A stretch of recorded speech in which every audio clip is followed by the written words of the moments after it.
And now, introducing the one, the only. Now let me introduce to you lively talk with successful people, barely filtered.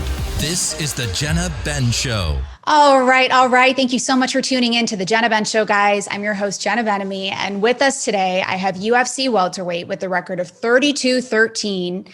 He's the former interim UFC Welterweight champ with 5 Fight of the Night awards, 2 Knockout of the Night awards, and previously the final WEC Welterweight Champion with 3 successful title defenses and so much more.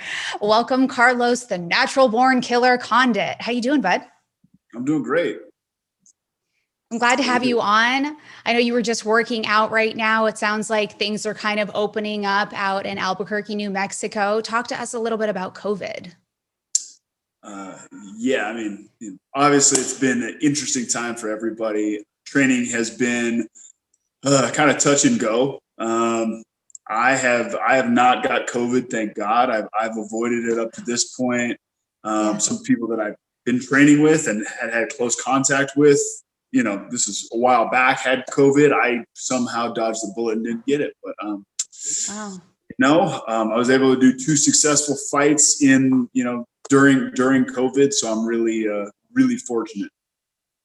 Yeah. Now, have you gotten checked for the antibodies, or you're just like assuming you haven't gotten it? Yeah, that's a good point. I have not got checked for the antibodies. I have not had a positive test for current COVID, but I don't know. I very well might have got it at some point, but I don't know. Mm-hmm. Well, at least you're healthy and your family's healthy. That's awesome. And you were able to work, and you weren't the reason a fight got canceled, which I know weighs on some fighters. Yeah, absolutely. That was heavy. I was definitely worried. I think everybody is. Yeah. Tough times, man. Okay. So what's it like in New Mexico right now, though, in terms of things opening up? Because I'm in LA, and restaurants just opened outdoor dining. Some salons like nail and hair salons are open, but with limited capacity, I think up to 25%. So are you guys full open? We are, no. So we're only outdoor dining, and I think it's still 25%. Sorry, my cat's messing with my phone. Is that what you're looking at? I see your eyes. Yeah, she's messing with my charger cord. I'm sorry. So totally we are fine. at, I think it's 25% outdoor seating right now. You can get a haircut. I don't know about nail salons, but apparently people are getting their nails done. So we're still pretty shut down. That's so similar to us. Do you want to grab your cat and put your cat on your lap, and maybe he or she can make a debut? Yeah, right here. All right, come here. Oh, the baby. I have a cat too, by the way. Oh yeah. Yeah. This is Chicken.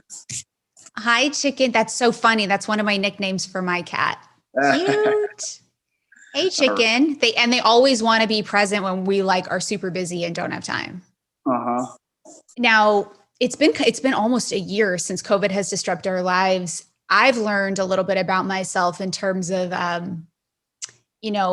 motivation, and when you don't have the world kind of moving for you, you have to self-motivate, and then you almost discover your areas of weakness, and then it's on to you. What are you going to do about it? So have you learned anything about yourself? Yeah, a lot of the stuff that popped up was things that I already knew. I don't do well without structure. And when I have things going on, I seem to gain momentum. And if I sit still, then I stay still and stagnate. So, and that's all stuff that I already knew about myself, but COVID and quarantine and all that definitely highlighted it. Mm-hmm. Initially it was hard to do some things I can do around the house, and I enjoy that. As far as working out, I like doing bag work. I like doing, that sort of thing, but actually lifting, I'm and I don't, I have limited, limited equipment here at my place. But I got it done. And then but I definitely enjoy certain aspects of being in public when it comes to training. Wait, were both of your last fights during COVID? Yeah, huh?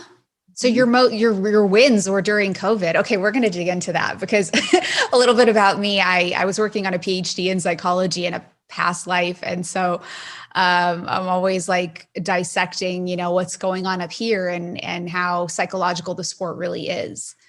So, okay, here on the Jenna Ben Show, we get into my guest stories. We talk about how you were as a kid and then how you got into MMA and the UFC, of course, and then just get your opinions on industry matters. So I'm going to plunge right in.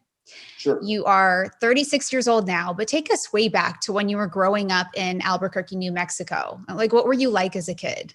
Were you shy? Were you active? Were you a bully? I was very active. I didn't do well in school. I was too rambunctious for that whole like sit still and do your work, education model. So didn't do well, but I loved recess and I excelled on the playground. I think I'm a bit introverted, but I still had a lot of friends. What else?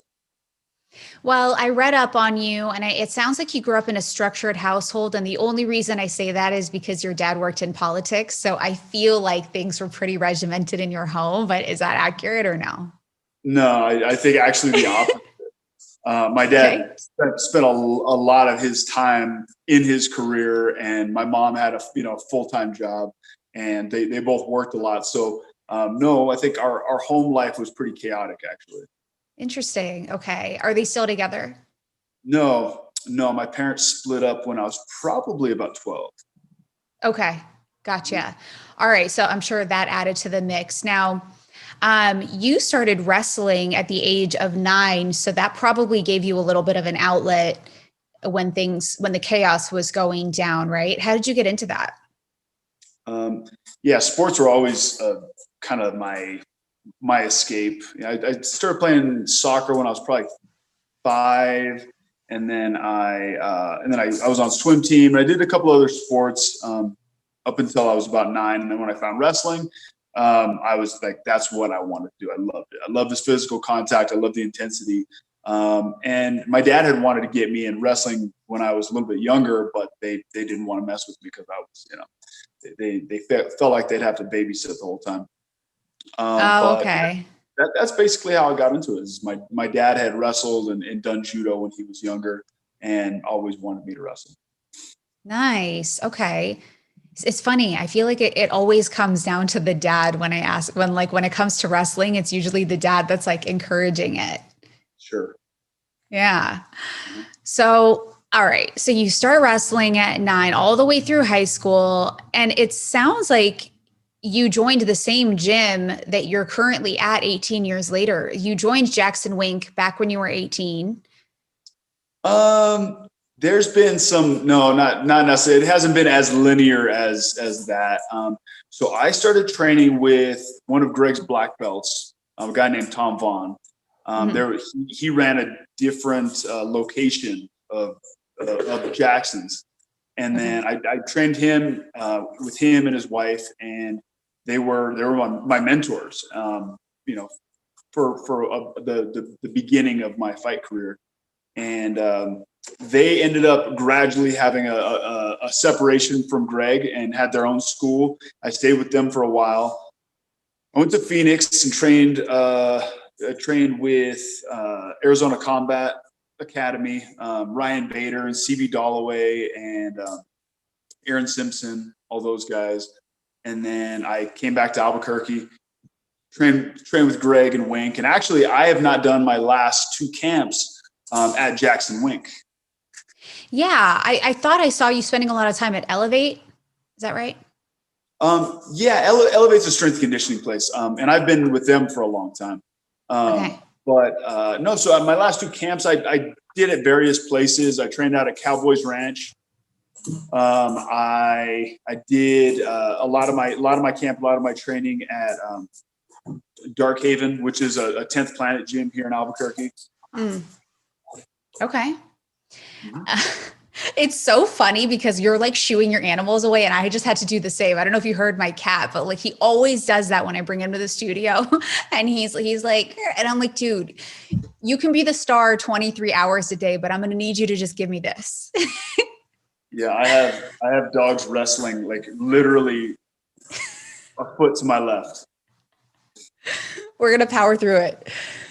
Okay, so now in a bit, I'm going to ask you about whether or not you feel like the shift in workout, venue and regimen has impacted your career, basically, because you won your last 2 fights. But first, I want to typically what I do when I have a guest on is I look to see who we're both following and to see like who goes to that same gym. And I'm like, oh, I interviewed that person. Let's see if you guys are friends. So I reached out to Maurice Green, and he's like, great guy. I don't really know him. But then I reached out to Juan Adams, and he was like, Carlos is super technical almost everywhere and does great things to give back to the area around him. He's been involved with the CARE project by John Jones, as well as owning a business or 2 in the area. Nobody I've run into here has a single bad thing to say about him. Well, that's very nice of Juan. Yeah, he's a deep guy. Like we've DM'd a little bit, just talking about fight stuff or life stuff in response to some things I'll post on my stories, and I thought that was really nice. Yeah. Okay, so now you started training MMA in 2002. Really, half of your life has been dedicated to the sport. Is that accurate? I actually probably started training a little bit earlier than that, but professionally, I've been fighting since 2002. Mm-hmm. How did it become a career path? And did your politician-esque father support this? So honestly, I didn't have a whole lot going on other than that when I was 18 years old. I was pretty wayward and and troubled, and fighting was the only thing that really kept me grounded, kept me centered. And my dad was always supportive. He, when I first started fighting, or when I first started training, I didn't have a car. I didn't even have a driver's license. I think I was like 15 or 16, and he would take me to practice every day. So no, he's always been a huge supporter. And basically in all my athletic endeavors. When I was a kid, all my sports that I played, he's right there. You don't have a lot going on. And I feel like that's how our career paths often start. I know for me, it's usually, reflecting back, it's like, this presented itself. So I went for it, and I kind of like going back. If I could go back, I think I would be a little bit more deliberate about my path. Sure. Because then, like you'd save time, right? Figuring out yourself instead of starting over in your mid-30s. But, how did your interest in MMA suddenly turn into, you started in wrestling, and then did you at some point see some UFC fights and say, I want to be a part of that? Yeah, absolutely. I think it was the first year I wrestled. One of my coaches over the summer, they were watching I think the first UFC, maybe UFC 1 or maybe UFC 2 in his office. And everybody was just like, what in the world? Like, what the hell? Especially with, Royce Gracie's choking people with his gi. Nobody had really seen jiu-jitsu. Nobody knew what the hell was going on. A bunch of wrestlers were like, this guy's, for one, winning off his back. He's smaller than everybody. Just, it completely shattered the paradigm that everybody had in their head. And so I became a fan right out the gate. And then I watched it from that point until I got into it. Going to Blockbuster or whatever, like the video stores, and getting the videos that, they're probably 2 or 3, 4 years old because it was so underground, but yeah, I was hooked. So and you're watching these now, what fighter caught your eye and you're like, I want to be like that guy? I liked,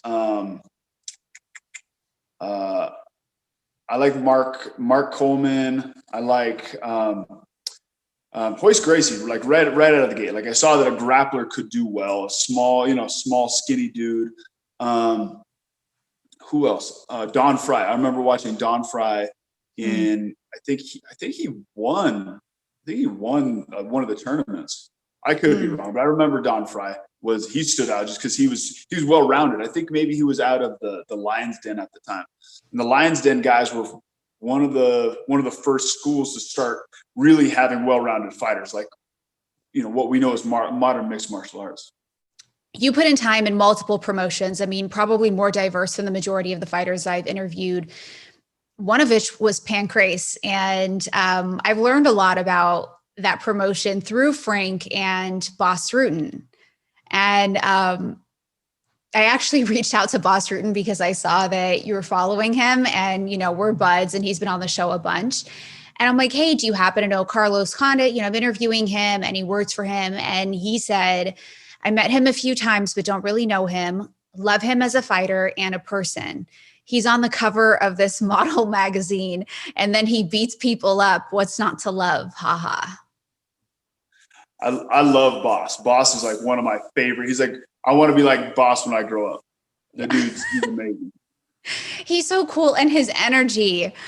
Oh my God. I got to tell you, the first time I interviewed him, I had him on the show. I was like, I had to rent space in a studio because Dash Radio's headquarters were in a construction. So that morning, my cat was like, her eyes were all crazy. And I was like, oh shit, I got to take her to the vet, but I got to interview Boss. And I couldn't miss it. Right. So then I send my mom to take care of my cat and I go and I tell Boss what's going on. I'm like, I'm really worried. I'm scared she's going to die, but I need you to keep me focused. Right. And he was like, I got you, Jenna. He had me so captivated during that interview that I was able to really compartmentalize, which I'm not good at all. And, yeah, he's awesome. And then he came back on with Frank recently. And it's funny because, they fought each other, but they've stayed friends. Mm-hmm. So it's been a cool experience having them in my life, a little bit of like a mentorship role, Sure. Yeah, absolutely. Okay. So then in 2007, you enter WEC, World Extreme Cage Fighting, which is a UFC sister company, where you fought and won all 5 fights before making your UFC debut. So you were like on fire there. What was it like?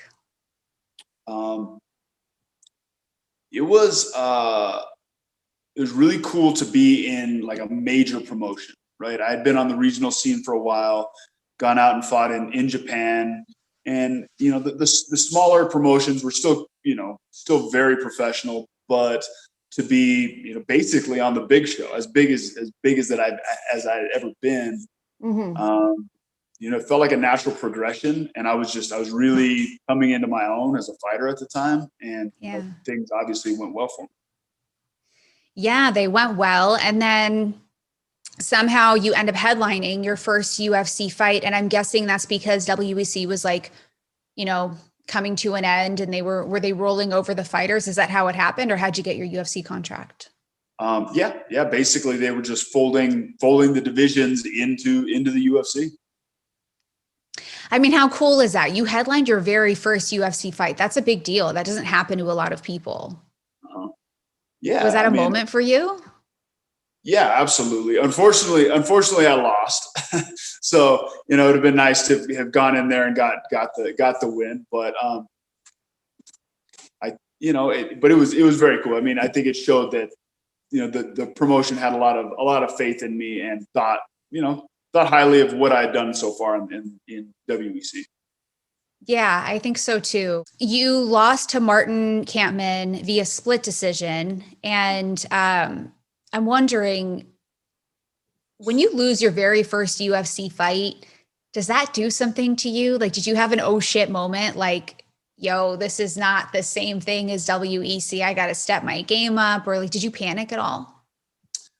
No, as far as the competition, I don't think that it wasn't a huge step up. I don't think.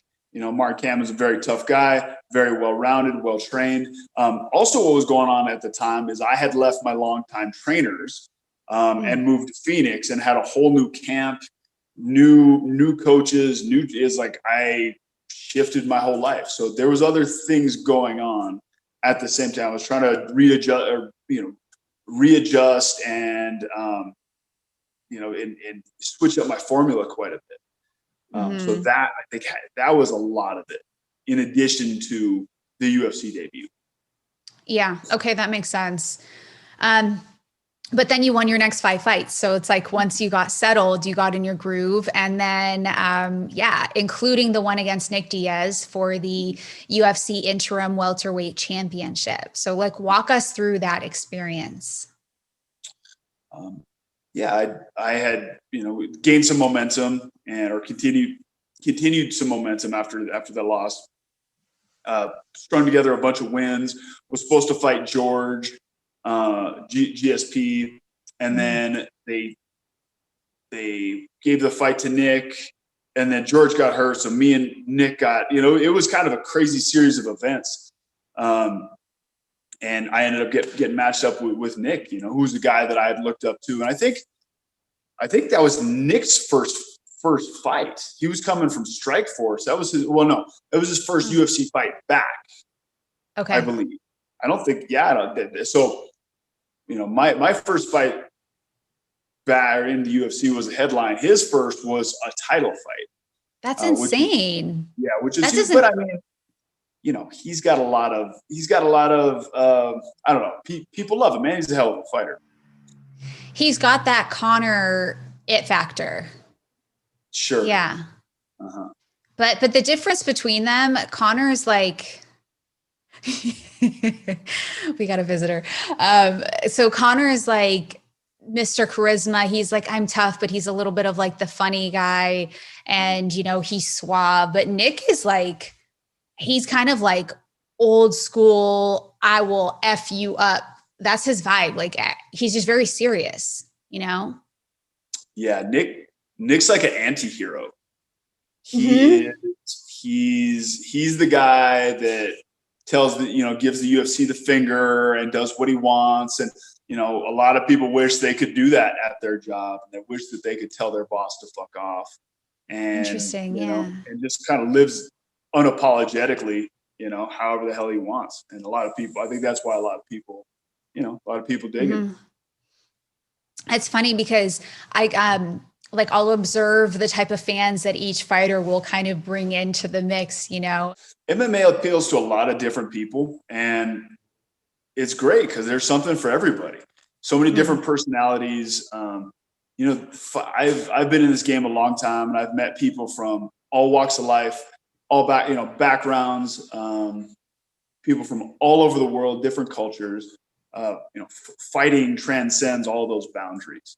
And so as far as the fans, I think that's represented in the fan base. I'm going to talk about your second Campman fight, but before we do that, I wanted to ask you about the high associated with the interim title fight. Wasn't that like a big deal? Was that your highest high while being at the UFC, or maybe throughout your entire career? Yeah, I mean, I would say that my finishes are always the higher high, like a knockout, or knockouts and finishes are always that was always more satisfying than, the fight with Nick was it was a decision. I felt like I fought a good fight, and I won the unanimous decision. But for me, finishes are always, whether it's a smaller fight or whatever, finishes are always more, more satisfying. I get that. And you have a lot of those. Most of your wins are either by knockout or submission. I think there's only a handful by decision. So that's awesome. So then you go on to fight Campman for the second time and you win. And now, what did that mean to you? I mean, he got you your first L in the UFC. So I'm sure payback felt really good. It did. And I was coming off a loss. I was coming off of 2 losses, because I had fought GSP, and then right afterwards I fought Johnny Hendricks, lost to both those guys, mainly on wrestling on both, and then worked really hard on my wrestling. Campman came in and, and with that same game plan, same blueprint for how to beat me. And I was able to deal with that and ended up finishing him in a pretty spectacular way. That's very interesting. He came in with the same game plan, and he's probably thinking, well, it worked the first time, but you're like, listen, now I know this guy's strategy. I'm going to use it against him. And you did it successfully. Yeah. Smart. Yeah. Well, I mean, I don't think it's any secret that wrestling has been my Achilles heel. I'm, more when I got into jiu-jitsu, I was like, oh, well, I could just beat people and not have to spend as much. I could win off my back, and that worked for a long time. But at a certain level, that stopped working because guys were just good at dealing with submissions, and so I've had to shift. And in my last fight, I've showed that I have wrestling, and at different points in my career, it's there. I just got uncovered a bit. Mm-hmm. It's interesting. Like, if you look at the progression of the sport back in the day, you could have gotten by with less, but now in order to really be successful and rise to the top, you need to be good at everything. And I think, from what I hear, that's why people feel like Jon Jones is a great fighter, because he's so well-rounded. Would you agree? Yeah, he's so well-rounded, but his wrestling base is very, very high level. And I think having wrestling or a grappling base, everything can stem from that, right? You can control the fight, you can control where the fight goes, and and just the way that things play out, that is a huge advantage. Okay, so you fought a few guys that I've interviewed. We got Tyron Woodley, Neil Magny, and Mike Chiesa. Mm-hmm. So of the three, who would you say is the toughest? All dudes I lost to. Yeah. All of which I'd like to rematch, by the way.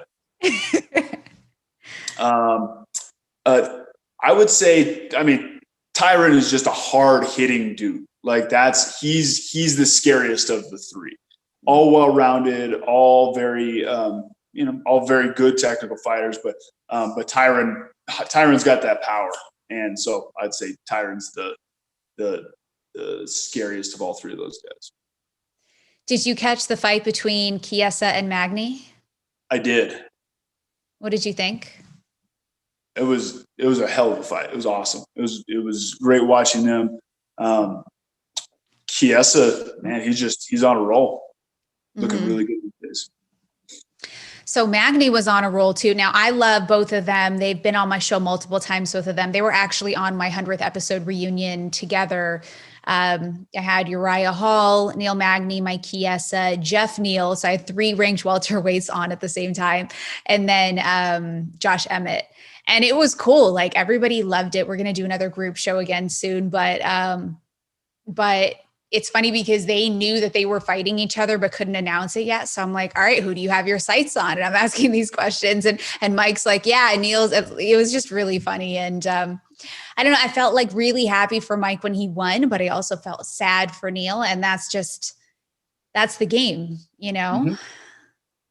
Yeah. Well, they both got to go out there and, ante up their chips and, and get after it, winner takes all. And that's how the sport is. Mm-hmm. I know. I'm just a softie. What can I do? I know. I'm like, I don't belong in the sport sometimes because I'm a little bit too empathetic. I'm like, oh, I just want to give you a hug. I feel, like I want everyone to win. I want, both of them have bills to pay. And it's just kind of bizarre to me that you walk away making half of your money if you lose, Mm-hmm. Yeah. Yep. It's a tough sport. It's tough. All right. So I'm glad to see you on a 2-fight win streak after a 5-fight rough patch. What was going on there? What do you chalk that up to? There's a lot of stuff. I lost that fight with Robbie Lawler, super close split decision, for the title. That was like the pinnacle fight of my career, and then it didn't go my way. Mm-hmm. And then I then I went through some tough stuff in my personal life. I ended up getting divorced, and dealing with a lot of that. So there's a bunch of different stuff going on. Wow. Yeah. And would you agree that fighting is mostly psychological? Like if you're not right up here, it's very difficult to secure the win? Yeah, I think that it's a huge part of it. I feel like training camps for all of those fights went great for the most part. I think, preparation and coaching was good. But I wasn't executing. I think, to be honest, I didn't necessarily want to be there. I wasn't all in all of those fights. Mm-hmm. And that was, you can't do that. You can't be half in, half out.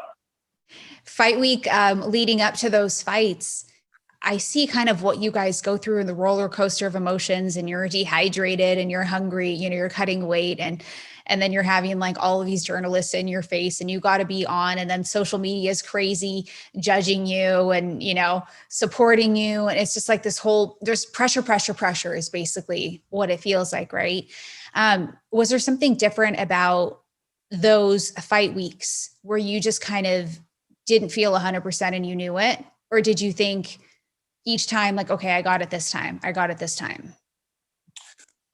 No, I wouldn't say that anything stood out particularly. Fight week is always crazy for me. There's ups and downs. Like I'm riding an emotional roller coaster. If I'm like, I can beat anybody in the world, and then all of a sudden I didn't do enough, and I'm gonna lose, and like self-doubt creeps in, and there's like it's really it's pretty there's a lot going on, but my mindset usually is no matter what I'm thinking, no matter where I'm at, as long as I can pull it together on fight day, like as long as when I get into that locker room, it doesn't matter how the week went. It doesn't matter how my weight cut went, or, if I'm in a bad mood or whatever, it's game time. It's time to perform, time to clock in. And for the most part of my career, that's worked. And those maybe 4 fights in a row, I wasn't able to kind of hit that switch and get into game mode. Do you have someone in your corner that fills the role of like a sports psychologist or a therapist to keep you on track? No, Greg Jackson has filled that role a few times, but most of it's me kind of wrestling with all that stuff on my own. I have worked with a sports psychologist in the past before actually one of those fights, and didn't go my way, but I still think it was very valuable. I think if I were to do it, I would try and find that person that just calms me. Maybe they don't always have the answers, but I can talk through things so that I can find the answers from within, maybe. I don't know. It's called like an emotional support, right? Sure. I feel like a lot of confidence for me comes from preparation. So if I feel very, very confident in my preparation, then I'm able to kind of soothe some of that stormy shit going through my head. For the people listening who aren't fighters, what would you say are the top stressors that can throw fighters off their game, other than lack of preparation? Yeah, I mean, I think family life, like it's kind of a rat race. Like we have commute, we have drop off with kids, we have all the same things that maybe not everybody, but I do. There's a lot of the same stuff that everybody else is dealing with. And then fighting is your job. So I think that that's something, if things are off with your home life, that can definitely affect your performance and your preparation. As far as it goes fight week, some of the things that I've run into is like when I fought here at home, I think I defended the WEC belt here in Albuquerque, and just the pressure of friends and family going to be there, friends and family wanting tickets and wanting like that whole thing, dealing with that aspect sucked. I actually like fighting far away from everybody, where I really don't have to. if people are showing up, they already did the legwork to show up, and they're not relying on me for anything. Uh-huh. Mm-hmm. That's funny. You're the only person to say that you don't like home fights. I don't. You don't respond well to pressure. It's a different kind of pressure. And I think, I haven't fought in Albuquerque in a really long time. I think since maybe 2007. So, maybe it would be different now. All right. So you mentioned a divorce. I don't know anything about that. But what I am going to ask is your opinion on dating as a fighter. Now, I don't know if you've dated after. I know you were with her for a long time, and since 2010, you got married in 2010, you dated prior.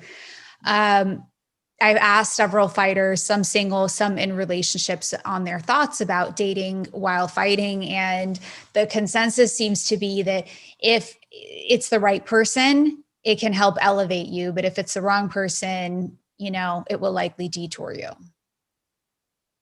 Yeah, I would agree with that. Fighting and preparing for what we do at a very high level, at least during fight camps, it can be very selfish and self-centered. Like that's the nature of it. You're giving 100% of your energy to training and to preparation and to recovery. And so there's an aspect to it where it's kind of all about you, which is tough to deal with for partners and for spouses. And a lot of people can't necessarily, they don't for one, they don't understand. So it takes somebody who's got a lot of stuff going on in their own life, in their own world, to be able to deal with that, I think. Okay. Someone who's independent and not like relying on you to fulfill all of their needs. Which is, that's kind of how it should be anyway, but it's even more extreme when you're preparing for a fight. Yeah. I want to talk about your fight record. Now, of your 32 wins, you've managed to finish most of them. I'm seeing 15 knockouts, 14 submissions, and only 4 decisions. But conversely, 6 of your 13 losses are by decision and only 1 by knockout, Tyron Woodley in 2014. Did that fight carry any significance for you because of that? Well, that one was a TKO because I blew my knee out in the fight. Not really a KO. I've actually never, knock on wood, I've never been knocked out. Obviously I don't know. I'd rather go out like get finished than lose a decision. Interesting. Yeah. Okay. Because I've had a lot of really close split decisions, and those suck. So I'd rather somebody just get a clear, decisive win over me. And the other way around, you're like, I either win it for sure or I lose it for sure. These decisions suck. Sure. Most of the decisions that I've won have been pretty cut and dry, I think. Okay. My last 2, I think, were pretty cut and dry. The one that was controversial was against Nick, and I felt like it was pretty cut and dry. I felt like I had won the fight decisively, but there was crazy controversy around that, and I had never experienced that. So I'm glad that I did, because I now kind of have, I have the ability to navigate social media and negativity and trolls and all that stuff. But at the time, that was a completely new thing for me. Yeah. I can't even imagine, if I get a mean comment, I'm like, and then you guys are like in the line of fire. And I don't know why people think it's okay to say all these mean things just because they don't know you, or they're making assumptions, or it's not face to face. So there's no fear of retaliation. I don't know. But it's good that you've managed to navigate it and not let it infiltrate your core. Yeah. I've learned over time, and I think that was part of it, is where do I put my energy? And also, where do I don't know, what energy am I absorbing? Am I absorbing, am I taking in other people's negative energy? And do I want to do that? And is that good in my life? Is that good in my relationships? Obviously it's not. You're so powerful if you're able to control that. I mean, I envy that. I think that it's really difficult to be able to say, hey, that's not good for me. Therefore, I'm not going to let it phase me. Sure.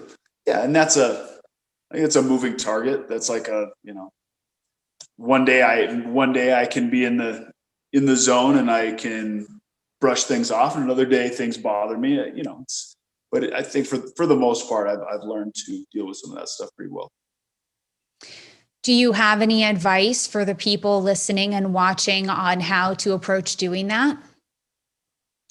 I would say take everything that anybody tells you, especially negative, with a grain of salt.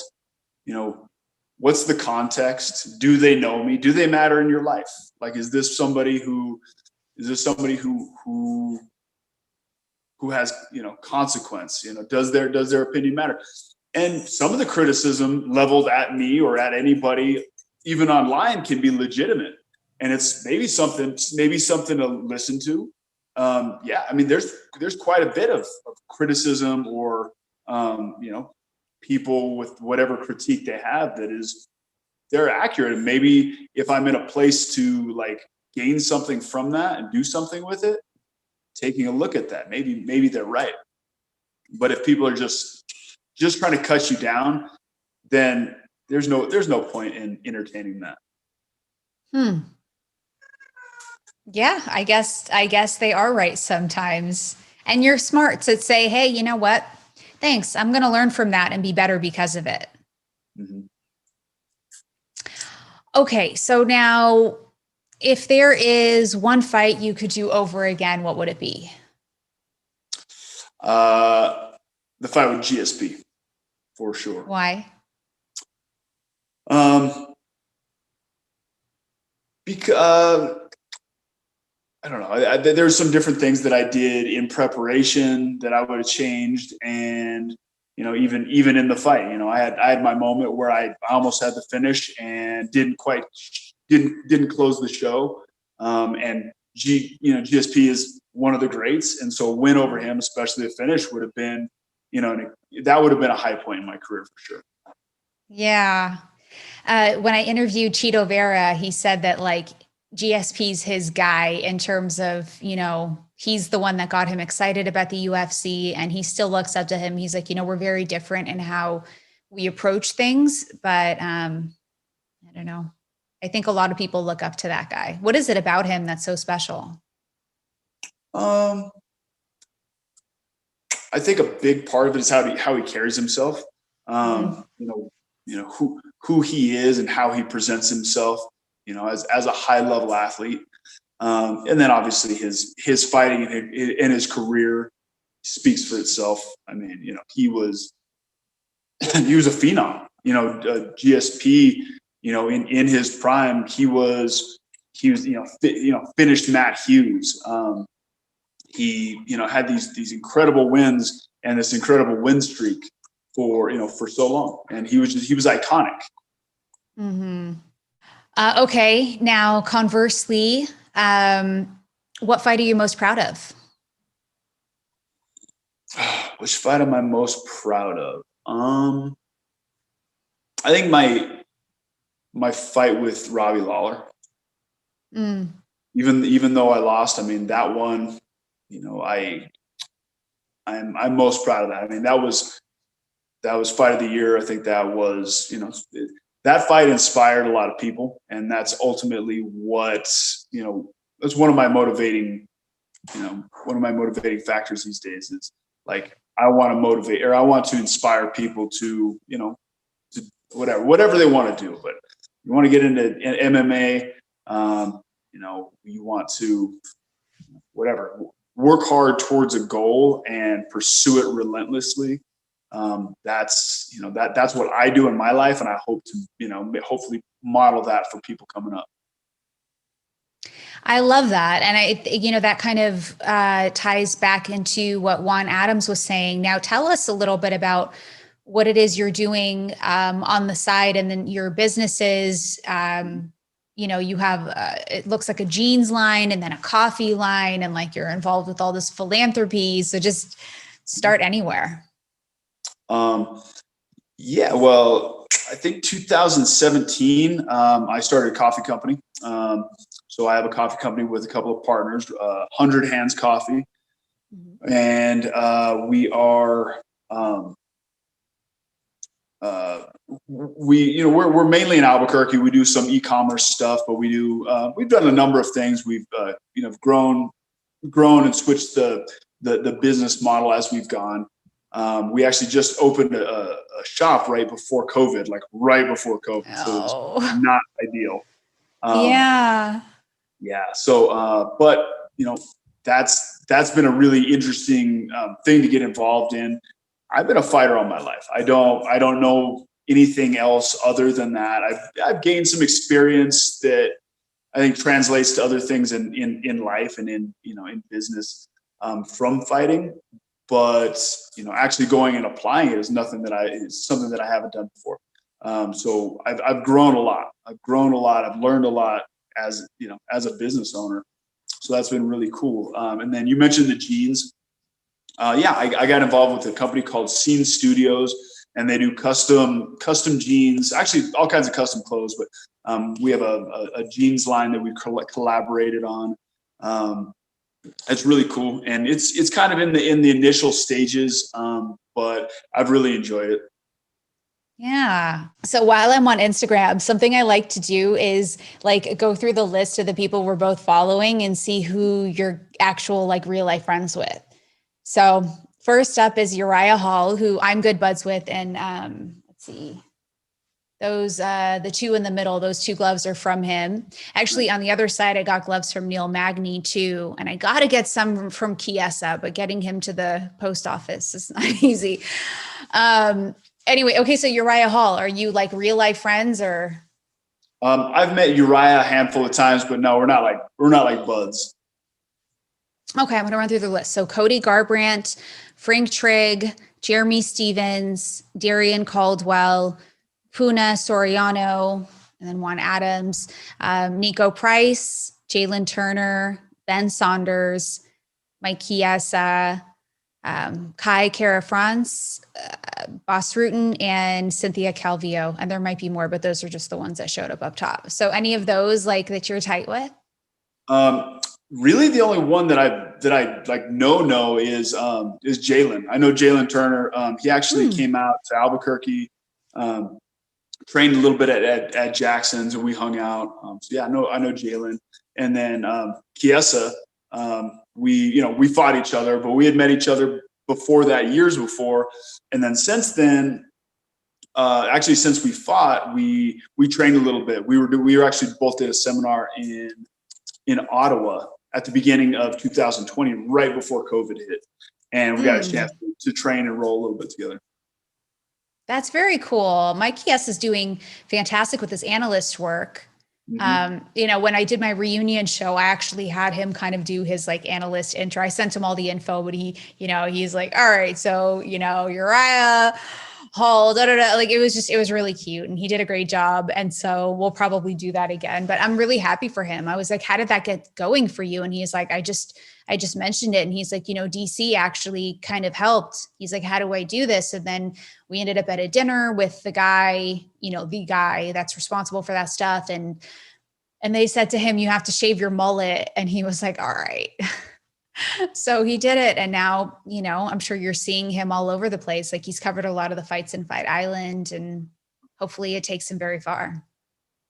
Yeah, no, he's doing great. I mean, in his career, obviously. And then, yeah, in that part too. Yeah. Okay. So now you just fought last month, like barely, not even a full month ago, but who do you want to fight next? Anyone, you got your sights on anyone? I don't. Well, so for one, I'm not currently under contract with UFC. That was my last fight on my contract. So we're negotiating with them.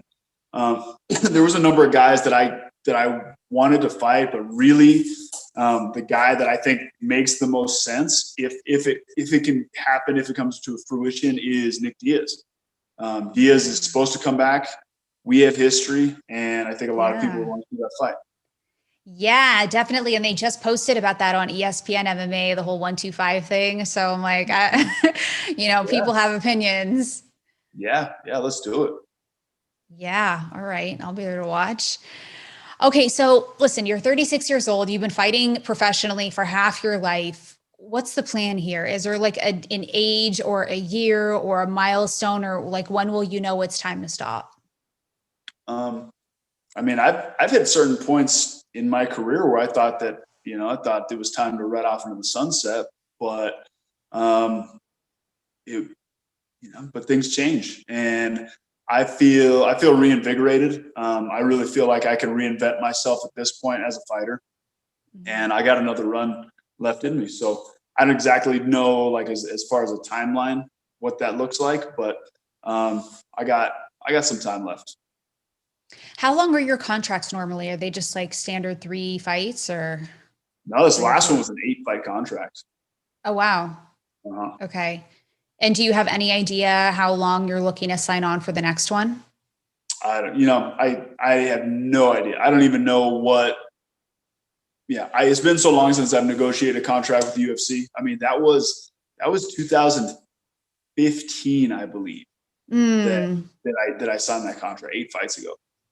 So I don't even know what it looks like. I don't even know what the landscape is these days, because it used to.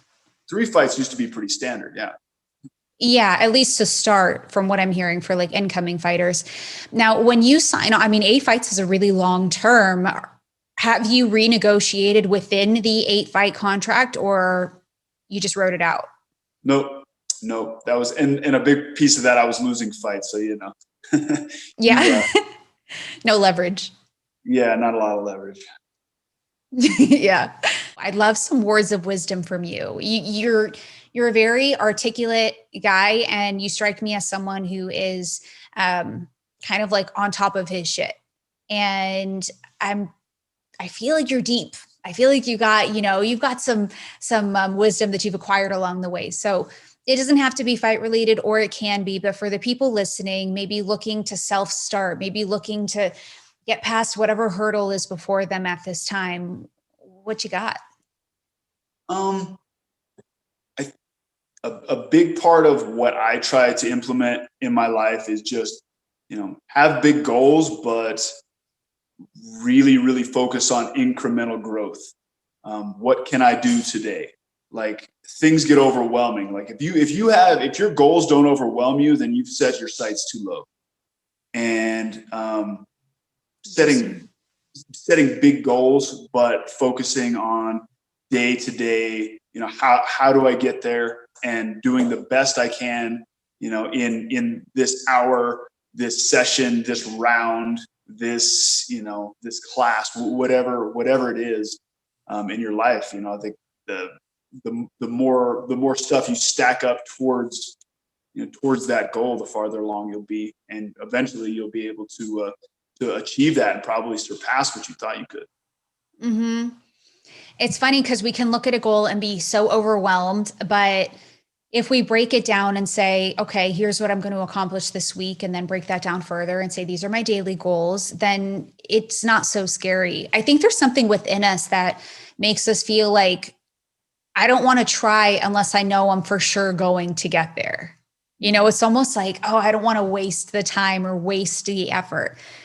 But if you look back on the things that you've tried to accomplish and then maybe didn't accomplish them, you still accomplished stuff along the way, and it still prepared you for your next journey, right? So, it's hard to remember. And I'm almost like talking to myself sometimes too, because it's hard to stay focused 100% of the time, like, and something someone said to me that I kind of take with me is, you have your goal. Now you've broken it down into the steps, but you don't feel like doing anything, right? You're not in the mood. Everything, listen to the words I'm saying though. It's all emotion based. So if you can just take the emotion out of it and say, I have to do X, Y, and Z. I'm just going to do these tasks. I'm not even going to think about how I feel about doing them.